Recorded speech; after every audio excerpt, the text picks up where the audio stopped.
معزز و محترم حاضرین و سامعین، اللہ رب العزت کے فضل و کرم سے رمضان المبارک کے 5 روزے مکمل ہو جانے کے بعد آج چھٹی شب کی نماز تراویح ادا کرنے کا شرف و اعزاز حاصل ہو چکا ہے۔ آج نماز تراویح میں جو منزل پڑھی گئی ہے وہ سورۃ الانعام پر مشتمل ہے۔ سورۃ الانعام اول سے لے کر آخر تک 20 رکوعوں پر مشتمل ہے۔ 165 اس میں آیات ہیں اور 3100 اس میں کلمات ہیں۔ 12935 اس میں حروف ہیں، اور اس کے بارے میں ایک نظریہ یہ ہے کہ یہ سورہ مبارکہ ایک ہی وقت میں اکٹھی ہمارے آقا محمد عربی صلی اللہ علیہ وسلم کے قلب اطہر پر نازل ہوئی، اور اس سورہ مبارکہ کے نزول کے ساتھ 70,000 فرشتے بھی زمین پر نازل ہوئے حضور نبی اکرم صلی اللہ علیہ وسلم کی خدمت عالیہ میں۔ اور اسی سورہ مبارکہ کو یہ شرف و اعزاز حاصل ہے کہ جنت میں اللہ تبارک و تعالی سب سے پہلے جب جنتیوں کو جنت کا نغمہ سنائے گا تو سب سے پہلے ایک جنتی حور سے سنایا جائے گا، اس کے بعد پھر حضرت داؤد علیہ السلام سے سنایا جائے گا، اور اس کے بعد پھر ہمارے آقا حضور نبی اکرم صلی اللہ علیہ وسلم کی زبان اقدس سے پہلے سورہ یاسین سنائی جائے گی، اس کے بعد پھر سورہ طٰہٰ سنائی جائے گی، اور جب سب سنا چکیں گے پھر اللہ تبارک و تعالیٰ آپ سورۃ الانعام کی تلاوت سنائیں۔ آپ اندازہ لگا سکتے ہیں کہ یہ سورہ مبارکہ کس قدر اہمیتوں کی حامل ہے۔ انشاءاللہ العزیز کل جو ہمارے ہاں ظہر کی نماز کے متصل بعد درس قرآن کی تقریب ہوگی، اس میں انشاءاللہ بالتفصیل اس کے واقعات آپ کی خدمت میں عرض کریں گے۔ اب اگر آپ کوئی سوال کرنا چاہیں مزید تو اس کا جواب بھی دے سکتے ہیں۔ یہ چند ایک سوالات آئے ہیں، ایک مرتبہ درود و سلام پڑھ لیجیے۔ الصلاة والسلام عليك يا رسول الله وعلى آلك واصحابك يا سيدي يا حبيب الله. الصلاة والسلام عليك يا سيدي يا رسول الله وعلى آلك واصحابك يا سيدي يا حبيب الله. سبحان الله.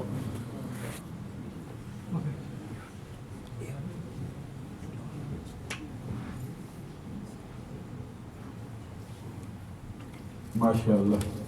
پہلا سوال یہ کیا گیا ہے کہ اگر کوئی شخص وضو کر رہا ہو تو وضو کے دوران اس کو حدث لاحق ہو جائے، یہ لفظ ہوتا ہے حدث لاحق ہونا، جس کو ہماری زبان میں عام طور پہ کہتے ہیں ہوا نکل گئی، ہوا خارج ہو گئی، تو اس کو عمدگی کی زبان میں کہا جاتا ہے حدث لاحق ہو جانا۔ تو دوران وضو کہتے ہیں اگر حدث لاحق ہو جائے تو کیا وہ نئے سرے سے وضو کرے یا آگے سے وضو اپنا جاری رکھے؟ تو پہلے جو اس نے وضو کیا ہوا ہے اس کا وہ ختم، اس کو نئے سرے سے پھر وضو کرنا چاہیے، یہ اس کا قاعدہ ہے۔ اگلا سوال یہ کیا گیا ہے کہ والدین کی وفات کے بعد اولاد کا ان کے حق میں دعا کرنا صدقہ جاریہ ہے جس کا ثواب ان کو ملتا ہے۔ اس بات میں کوئی شک و شبہ کی گنجائش نہیں کہ مرنے والوں کو زندہ لوگوں کے نیک اعمال سے فائدہ پہنچتا ہے، اور جب وہ ان کو ثواب اس کا بھیج دیں تو پھر اللہ تبارک و تعالیٰ اس کا ثواب ان کو بھی عطا کر دیتا ہے، اور جو پڑھنے والا ہوتا ہے اس کو بھی عطا کر دیتا ہے۔ سوال ان کا بہت لمبا سا لکھا ہے، اس کا خلاصہ یہ ہے کہ اگر کسی شخص کے ذہن میں یہ بات بیٹھ گئی ہو کہ میرا انتقال میرے والدین سے پہلے ہو جائے گا تو میں پہلے ہی اپنے والدین کے لیے اصحال ثواب کر کے ذخیرہ کر لیتا ہوں، میں قرآن مجید پڑھتا رہتا ہوں، سورہ یاسین پڑھتا ہوں، سورہ مزمل پڑھتا ہوں، پڑھ کے اس کو جمع رکھتا ہوں، اس نیت کے ساتھ کہ اس کا ثواب میرے انتقال کے بعد اگر میرے والدین زندہ ہوئے پھر ان کا انتقال ہوا پھر ان کو پہنچ جائے گا۔ کیا ایسا کرنا جائز ہے یا ناجائز؟ اب یہ گزارش ہے کہ جس کو وہ اتنے لمبے عرصے کے لیے چھوڑ رہا ہے اس کے لیے بہتر طریقہ یہ ہے کہ اپنی زندگی میں جب بھی پڑھے اپنے والدین کو ان کی زندگی کے اندر ہی ثواب بھیج سکتا ہے، کیونکہ نبی اکرم صلی اللہ علیہ وسلم نے جو 2 جانور ذبح فرمائے ہیں، ذبح کر کے ان کا جو ثواب بھیجا ہے وہ اپنی موجود امت کے لیے بھی رکھا ہے اور اپنی موجود امت کو بھی بھیجا ہے، جو زندہ ہے اس کو بھی بھیجا ہے، جو انتقال کر گئی ہے اس کو بھی بھیجا ہے، جو ابھی تک آئی نہیں قیامت تک آنے والی ہے اس کو بھی پہلے بھیج دیا۔ اور سنن نبی داود میں جلد اول صفحہ نمبر 222 پر یہ حدیث آتی ہے، حضرت ابو ہریرہ رضی اللہ تعالی عنہ نے ایک شخص سے فرمایا جو سرزمین عراق سے آیا تھا، وہاں پہ ایک مسجد ہے جس کا نام مسجد اشار ہے، اگر تو وہاں جائے تو وہاں جا کے 2 رکعت نماز پڑھنا یا 4 رکعت نماز پڑھنا اور پڑھ کے کہنا ہذہ لأبی ہریرہ، مراد یہ کہ جو میں نے نماز پڑھی ہے اس کا ثواب ابو ہریرہ کو پہنچے۔ ابھی حضرت ابو ہریرہ رضی اللہ تعالیٰ عنہ زندہ تھے، ان کو اصال ثواب کیا جا رہا ہے، تو جس طرح اصال ثواب مردوں کو کرنا جائز ہے اسی طرح اصال ثواب زندہ لوگوں کو بھی کرنا جائز ہے، اسی طرح جو ابھی تک آئے نہیں ان کو بھی کرنا جائز ہے۔ ایک مرتبہ صلاۃ والسلام اور ذرا پڑھ لیں۔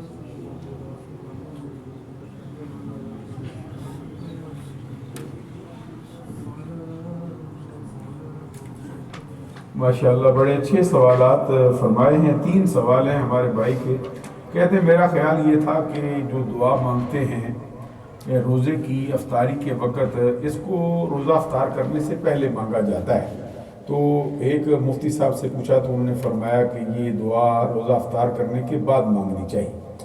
بالکل اس میں کوئی شک نہیں ہے کہ نبی اکرم صلی اللہ علیہ وسلم روزہ افطار کرنے کے بعد پھر دعا مانگا کرتے تھے۔ البتہ یہ ہے کہ اگر کوئی شخص روزہ افطار کرنے سے پہلے بھی کوئی دعا مانگ لیتا ہے، افطاری کے وقت اللہ کی بارگاہ میں معافی مانگتا ہے یا اپنے والدین کی یا اپنی بخشش کی دعا کرتا ہے یا گناہوں سے توبہ کرتا ہے، اس میں کسی قسم کی قباحت نہیں۔ ہاں یہ ہے کہ نبی اکرم صلی اللہ علیہ وسلم نے افطاری کے وقت جو دعا مانگی ہے وہ افطار کر لینے کے بعد اللہ تبارک و تعالیٰ کی بارگاہ میں عرض کی ہے کہ مولا ہماری جو محنت تھی وہ تمام ہو گئی ہے، اب ہم نے روزہ افطار کر لیا ہے، ہماری رگیں تر ہو گئی ہیں اور تیری جو غذا ہے اس نے ہمارا پیٹ بھر دیا ہے۔ یہ معلوم ہوا کہ اس طرح کی جو دعا ہے نبی اکرم صلی اللہ علیہ وسلم نے افطاری کے بعد اس کو روزہ کھولنے کے بعد مانگا ہے، یہ بالکل صحیح۔ اگلا سوال یہ ہے، کہتے ہیں کہ ایک ویڈیو دیکھی تھی جس میں ایک مفتی صاحب سے سوال کیا گیا کہ رمضان المبارک کی گھڑیوں میں ٹائم چونکہ کم ہوتا ہے تو کیا بندہ قرآن خالی پڑھ لے، یہ بہتر ہے یا ترجمے کے ساتھ پڑھے تو بہتر ہے؟ کہتے آگے سے انہوں نے جواب میں کہا کہ اگر کوئی بندہ 5 قرآن بھی پڑھ لے، اوپر سے دیکھ کر زبانی پڑھتا رہے، تو اس سے بہتر ہے کہ ایک رکوع ترجمے کے ساتھ پڑھے، اس پر غور و فکر کرے اور اس میں آنے والے مسائل کو سمجھے۔ ایک رکوع کا پڑھنا 5 قرآن سے زیادہ ثواب کا حامل ہوتا ہے۔ یہ میں اکثر حدیث سناتا رہتا ہوں آپ کو کہ نبی اکرم صلی اللہ علیہ وسلم کا فرمان ہے، یہ جامع سنن ابن ماجہ میں حضرت ابو دردہ رضی اللہ تعالیٰ عنہ کی روایت سے یہ روایت ہے، حضور نبی اکرم صلی اللہ علیہ وسلم کا فرمان ہے کہ قرآن مجید کی ایک آیت کا مفہوم سمجھنا 100 رکعت نماز نفل پڑھنے سے بہتر ہے۔ اب آپ اندازہ لگا سکتے ہیں کہ سمجھنے کا ثواب کس قدر ہوا کرتا ہے، تو جو کچھ یہ کیسٹ میں کہا گیا وہ قریب قریب صحیح ہے۔ سوال نمبر 3 کیا گیا، جب کسی مسلمان کی وفات سنتے ہیں تو کہتے ہیں انا للہ و انا الیہ راجعون، تو یہ الفاظ کیا کسی کافر کے مرنے پر بھی کہہ سکتے ہیں؟ کافر کے مرنے پر تو نبی اکرم صلی اللہ علیہ وسلم نے جب ابو جہل مرا تو نبی اکرم صلی اللہ علیہ وسلم نے شکرانے کی دعا مانگی، کافروں کے مرنے پر اس طرح کی دعا نہیں مانگی جا سکتی ہے، اور نہ کافر کے مرنے کا کوئی غم ہوتا ہے، اس سے زمین پاک ہو گئی ہے، فساد پھیلاتا پھرتا تھا، اللہ تبارک و تعالیٰ کے حکم کو، اس کے نبی کے احکامات کو پس پوچھ ڈالتا تھا، دن رات وہ فسادی بنا ہوا تھا، تو اس سے تو یہ زمین پاک ہو گئی ہے، اس کے موقع پر یہ کہنا جائز نہیں۔ ایک مرتبہ درود و سلام ذرا اور پڑھیں۔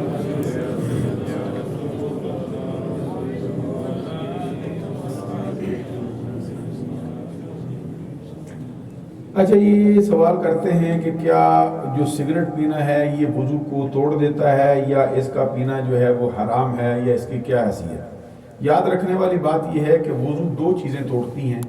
ایک تو یہ ہے کہ انسان کے جو عضو تناسل ہے، اس کی اگلی شرمگاہ ہے یا اس کی پچھلی شرمگاہ ہے، پیشاب پخانے کی جگہ وہاں سے کوئی چیز خارج ہو، پھر وضو ٹوٹتا ہے۔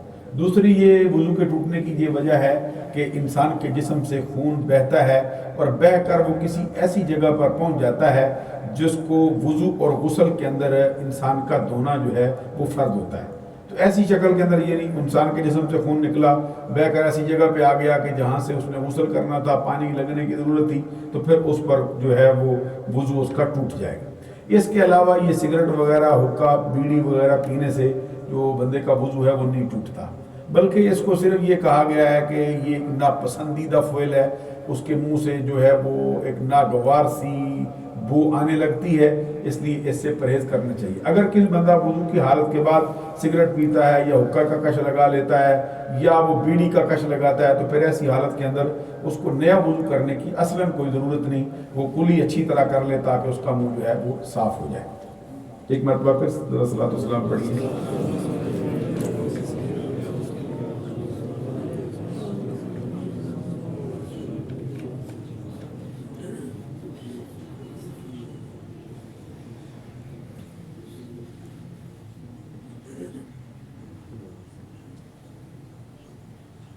اچھا، ایک سوال کی تو مجھے سمجھ آ گئی ہے صحیح، دوسرے کی ابھی نہیں آئی۔ 3 سوال کیے گئے ہیں۔ یہ سوال کیا گیا ہے کہ نماز کی حالت کے اندر پاؤں جو ہیں وہ کس جگہ پہ رکھے جاتے ہیں؟ تو یہ گزارش ہے کہ حالت نماز کے اندر پاؤں کا پہلا رکھنا یہ ہے کہ بندہ حالت قیام میں ہو تو اپنے دونوں پاؤں زمین پہ ٹکا دے۔ اس کے بعد جب بندہ حالت سجدے میں ہوتا ہے تو پھر اس کا جو دونوں پاؤں ہیں ان کی انگلیوں کے پیٹ کے پنجے جو ہیں وہ زمین پر لگنے چاہیے۔ اگر اس کی 5 نہ لگ سکے تو کم از کم 3 انگلیاں اس کی لگنی چاہیے۔ اگر 3 بھی کسی مجبوری کی بنیاد پر لگ ہی نہ سکتی ہوں، کوئی عذر واقع ہوتا ہو، یعنی اس کی انگلیاں ٹیڑھی ہیں یا اس کا کوئی مسئلہ ہے، تو اس کے انگوٹھے کا پیٹ جو ہے وہ ہر صورت میں زمین پر لگنا چاہیے، کیونکہ نبی اکرم صلی اللہ علیہ وسلم کا یہ فرمان ہے کہ حالت سجدہ کے اندر 7 یا 8 ہڈیوں کا لگنا ضروری ہے۔ 2 ان میں سے پاؤں کی ہڈیاں ہیں، 2 ان میں سے گھٹنے کی ہڈیاں ہیں، 2 ان میں سے ہاتھ ہیں، اور 1 یا 2 ناک اور ماتھا ہے۔ یہ 8 ہڈیاں جب تک نہ لگے زمین پر اس وقت تک بندے کا سجدہ نہیں ہوتا۔ تو سجدہ نہ ہوگا تو پھر نماز بھی نہیں ہوگی۔ یہ حالت سجدہ میں ہے۔ تو سجدے کے بعد جب بندہ تشہد کی اتحیات کی شکل میں بیٹھتا ہے تو پھر اس کا قاعدہ یہ ہے کہ اپنا بایاں پاؤں جو ہے اس کو زمین پر بچھا دے، اس کے اوپر بیٹھ جائے، اور اپنا دایاں پاؤں جو ہے اس کو کھڑا کر لے اپنی انگلیوں اور پنجے کے بل۔ یہ اس کا طریقہ ہے۔ سمجھنے کے لیے اگر آپ تشریف لائیں گے تو اس کا پریکٹیکل بھی کر کے دکھا دیں گے، یا کوئی بندہ جو اچھی طرح نماز ادا کرتا ہے اس سے وہ سیکھ لینا چاہیے۔ تیسرے سوال کی مجھے سمجھ نہیں آئی ہے، دوبارہ لکھ کے بھیجیں، میں یاد کر سکتا ہوں۔ اور کوئی سوال ہو تو ارشاد فرمائیں۔ دو سوال ہیں۔ پہلا سوال ہے یہ جو منہ میں جو نیچرل پانی ہوتا ہے سلائیوا، اس کو ڈال کے تو روزہ تو نہیں ٹوٹتا، لیکن کیونکہ ہم 20 گھنٹے کے لیے روزہ رکھتے ہیں تو پھر دنت کو برش بھی نہیں کر سکتے، اس طرح تو خون بھی بچ جاتا ہے۔ تو اگر خون سلائیوا کے ساتھ مکس ہو جائے اور گلے کے نیچے ہو گیا تو پھر روزہ ٹوٹ جاتا ہے۔ اچھا، اب سوال یہ ہے کہ گلے سے نیچے خالی اگر کسی بندے کا تھوک تھوڑا سا جمع کرتا ہے، جمع کر کے نکل جاتا ہے، پھر جمع کرتا ہے، پھر کر کے نکل جاتا ہے، اس سے بھی اس کا وضو نہیں، اس کا روزہ نہیں ٹوٹتا، بلکہ اس سے روزہ اس کا مکروہ ہو جاتا ہے، کیونکہ باہر سے کوئی چیز اندر اس کے داخل نہیں ہوئی ہے، اندر ہی تھوک بناتا رہتا ہے، پھر اندر لے جاتا ہے، تو پھر یہ اس کی وجہ سے اس کا روزہ مکروہ ہو جائے گا۔ اگر پھر یہ ہے کہ روزے اس کی تھوک جو ہے اس کے اوپر خون غالب آ جاتا ہے، یعنی خون اس پہ غلبہ کر جاتا ہے، تھوک تھوڑا ہوتا ہے، خون کا رنگ مکمل طور پہ چڑھ جاتا ہے، تو پھر اگر وہ نکل جاتا ہے تو پھر اس سے اس کا روزہ ٹوٹ جائے گا۔ اور اگر یہ ہے کہ تھوک اس پہ غالب ہے، معمولی سا کسی جگہ پہ تھوڑا سا آیا ہے، اس کو نگلا ہے، تو اس سے بھی روزہ نہیں ٹوٹا۔ دوسرا سوال